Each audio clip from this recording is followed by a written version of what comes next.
Hello guys, so good morning.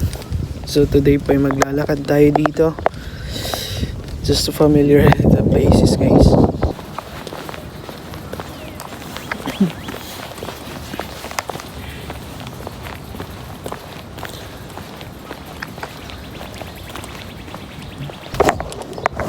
So guys, so yung reason ba't ako naglalakad ngayon kasi nawala po ako dito eh. So yeah, gusto ko lang i-familiarize yung address kung saan kami nakatira or kung saan ako nag-stay dito ngayon sa US guys. So yung nangyari guys, so to give you a context lang, kasi pumasok ako ng farm, diba? Tapos alam ko yung daan papunta, pero nung pauwi na sa kabilang intersection ako lumiko. So yun. So ngayon, yung nangyari is paikot-ikot lang ako dito. Buti ka mo hindi naubos yung gas ng kotse. Tapos hanggang sa umabot na ako ng 30 minutes more or less. Kakaikot lang, hindi ko naman natagpuan kung saan yung daan papunta sa bahay namin. So yung nangyari is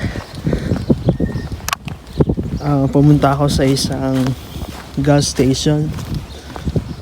Tapos yung ginawa ko is nakiusap ako kung pwede bang tawagan ko yung secretary ng farm na sabihin ko na nawala ako. So yun, good thing pumayag naman. And then I tried. Tinawagan kami. Tinawagan namin yung number. Sumagot. Tapos sinabi ko nawala akong data. Talaga namang nawala yung data ko guys. So ang nangyari dun is may data roaming ako kaso pa wala. So every time na nagtuturn ako, wala yung connection. So kita nyo guys, no? So yung ginawa ko is yun nga, pumunta ako sa nag-stop over ako sa isang gas station na may parang store or grocery store na maliit. So may attendant sila doon, isang Indian national. So tinanong ko kung alam ba yung street, kung saan yung address. So sabi niya bago lang daw siya. So yung nangyari, hindi rin niya alam yung address. So sabi ko paki-connect na lang, pwede bang maki-connect ng hotspot mo? Makalas din, walang internet yung hotspot niya. So sabi ko may pantawag ka ba? So yan, we called that number guys. Ayun, sinagot naman ka agad. Tapos sinabi ko I'm lost. Sabi ko okay sige, sabi niya in 10 minutes may pupunta na dyan, susundo sa'yo. So yun, buti na lang mabait naman yung mga Mexican na mga kasama namin sa trabaho, at saka yung kasama ko isang Pilipino na kababayan ko rin. Thanks bro, shout out sa'yo. And then yun nangyari guys. So alam mo, yung kakalabas mo lang sa trabaho, the first day na ikaw lang, tapos pagod ka, inaantok ka. Sa totoo lang yun nangyari, na wala talaga yung antok.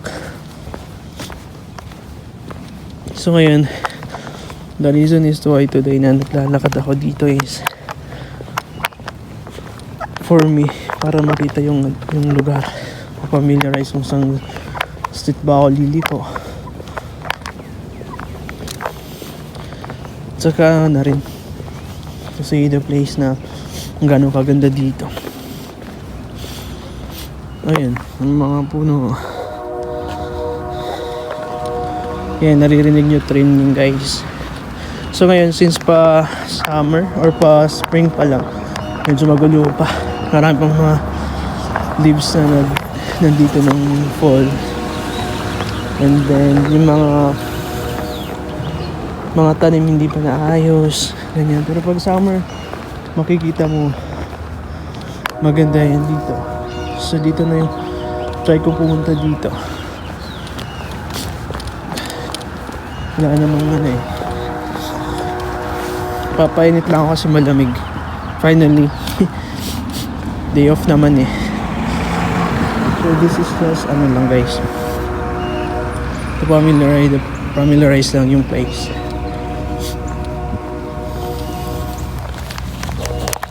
Yun lang guys, yung story na yun is hindi ko talaga siya makakalimutan kasi in that very moment yung naiisip ko, makakauwi pa ba ako?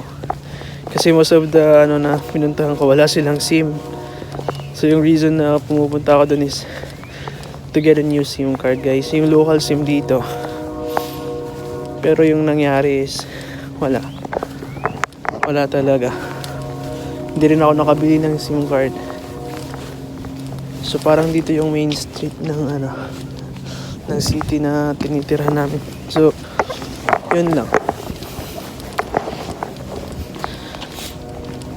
Nung nakauwi na ako is mga na hindi ko maintindihan yung nararamdaman ko kasi nga first time kong mawala sa tanang buhay ko, yung hindi mo alam, you're out of nowhere, but suddenly nung sinundo ka, 2 liko lang pala papunta na sa bahay nyo. Kaya advice ko lang, if you are not familiar sa lugar, dapat merong data or internet ka sa phone mo para safe, makakauwi kang buo. At yan guys, yan mga turkey, geese yata yun.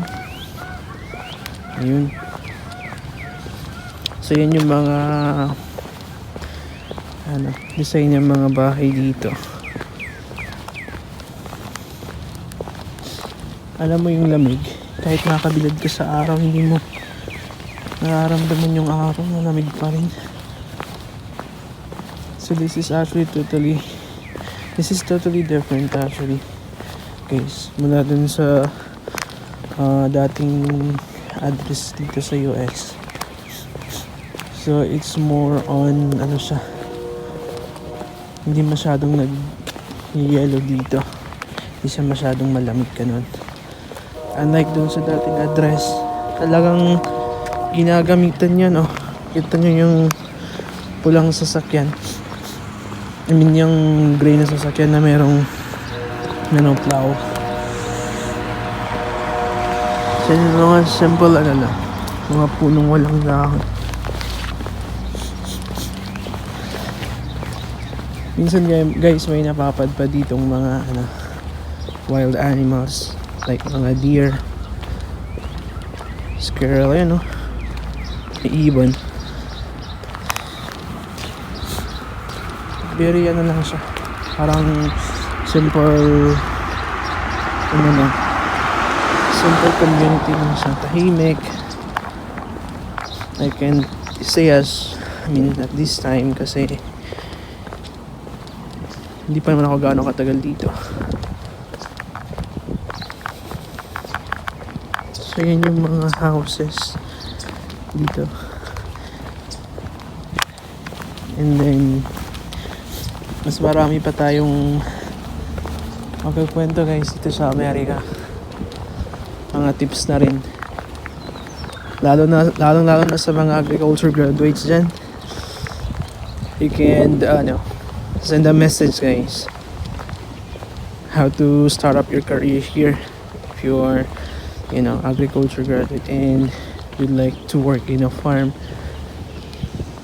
So yan, nagsisimula ng sumibol yung mga dahon. So right now guys, yung kamay ko wala namamanid na sa lamig, but I love taking videos, pictures as well. So yun yung mga bahay dito. So this is the walkway. So yun yung kinabahan dito kasi medyo organized yung place. Lalo na yung address namin dito guys, medyo tahimik siya. parang nasa hilltop. Ay paliko ka sa kanan or sa likod kaysa nakapababa. So nasa tuktok. So yun lang, maraming salamat. Yun lang guys, stay tuned. So marami pa tayong pag-uusapan about sa buhay dito, paano ako napunta dito, and how long does it takes for me to get here. So yun lang.